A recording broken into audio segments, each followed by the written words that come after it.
नमस्कार साथियों, स्वागत है आपका। आज मैं आपके लिए लेकर आई हूँ पितृपक्ष में सुनी जाने वाली महादानवीर करण की कथा।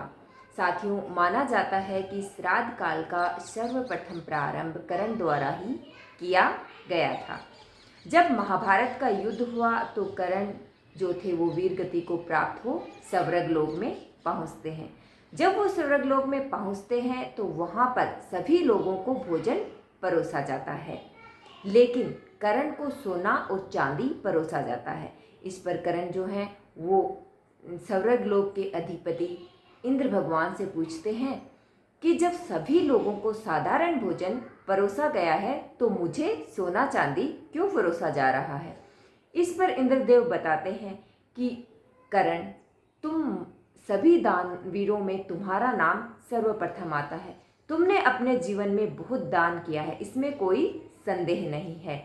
तुम्हारे द्वार पर आया हुआ कोई भी व्यक्ति खाली हाथ नहीं गया, लेकिन तुमने कभी भी अपने पूर्वजों के लिए पूर्वजों के नाम पर तर्पण या पिंडदान नहीं किया और अन्न का दान नहीं किया, इसलिए तुम्हें ये सोना और चांदी परोसा गया है और बाकी लोगों को अन्न परोसा गया है। तुम्हारे पूर्वज जो हैं वो तुमसे तृप्त नहीं है।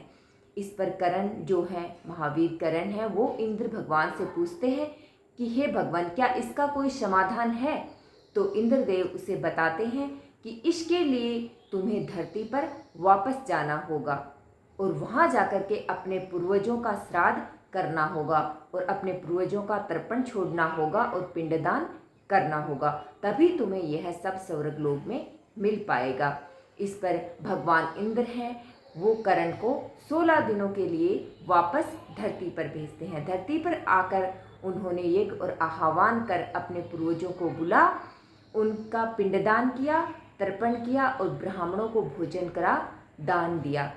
ऐसा माना जाता है कि उस समय सूर्य जो था वो कन्या राशि में था और माना जाता है कि जब सूर्य कन्या राशि में होता है तो चंद्रमा पृथ्वी के बहुत निकट होता है और पितृलोक जो है वो बिल्कुल चंद्रमा के ऊपर माना जाता है। तो हमारे पूर्वज हैं वो पितृलोक में रहते हैं, तो माना जाता है कि इसी समय वो धरती लोक पर आते हैं अपना श्राद्ध के रूप में अपने लोगों से मिलने और भोजन ग्रहण करने। तो यही वो समय था जब महावीर दानी करण ने अपने पूर्वजों का श्राद्ध किया, तब से यह चलता आ रहा है। यह सब कर जब करण वापस स्वर्ग लोक पहुँचे तो उन्हें भी वही सब मिला जो सब लोगों को मिल रहा था। तो साथियों, ये थी करण की श्राद्ध अपने पितरों के लिए तर्पण छोड़ने की कथा। अब सुनते हैं दूसरी कथा, जोगी और भोगी की कथा। दो भाई थे साथियों, एक का नाम जोगी था और दूसरे का नाम भोगी था। भोगी बहुत गरीब था और जोगी था वो संपन्न था, उसके घर में किसी भी चीज़ की कोई कमी नहीं थी।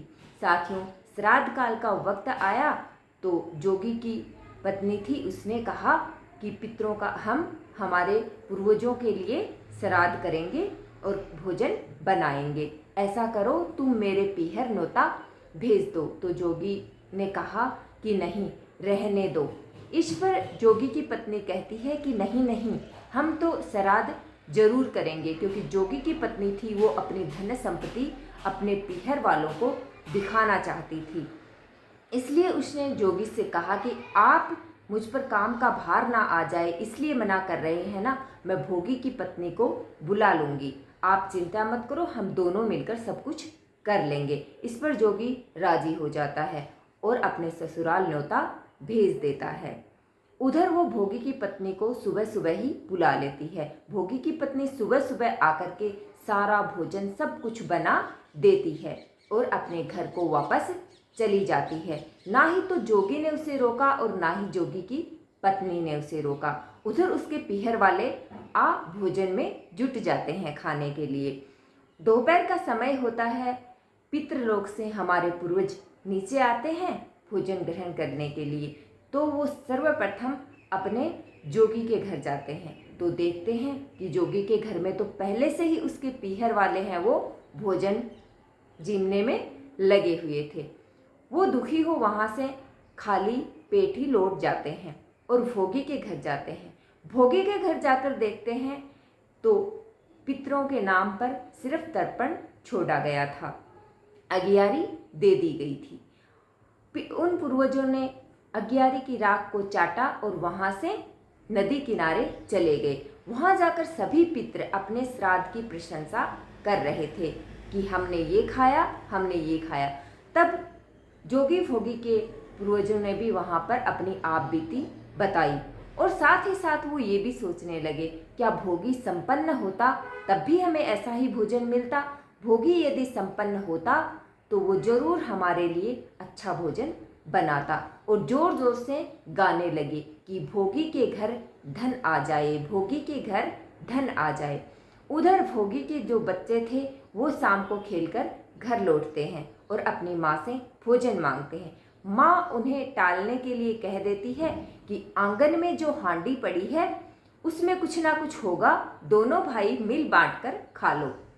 जब वो जाकर देखते हैं तो उस हांडी में सोने की मोहरें थी। वो आकर अपनी माँ को बताते हैं तो माँ उन मोहरों को ले सब कुछ बनाती है, करती है। भोगी भी अब साधन संपन्न हो चुका था। अगले साल फिर से श्राद्ध काल पितृपक्ष का टाइम आता है और भोगी की पत्नी सुबह जल्दी उठ तरह तरह के व्यंजन बनाती है और अपने पितरों के लिए तर्पण छोड़ती है, पिंडदान करते हैं, ब्राह्मणों को बुला भोजन और दान दक्षिणा देती है और अपने जेठ जिठानी को बुला के जोगी और जोगी की पत्नी को उन्हें सोने और चांदी की थाली में भोजन कराती है। उधर उनके पूर्वज भी उनके घर से तृप्त होकर उन्हें सदा सुखी रहने का आशीर्वाद दे वापस पितृलोक में चले जाते हैं। तो साथियों, ये थी जोगी और भोगी की कथा। आशा करती हूँ आपको पसंद आई हो। यदि कहानी पसंद आई तो शेयर और लाइक ज़रूर कीजिए। धन्यवाद साथियों।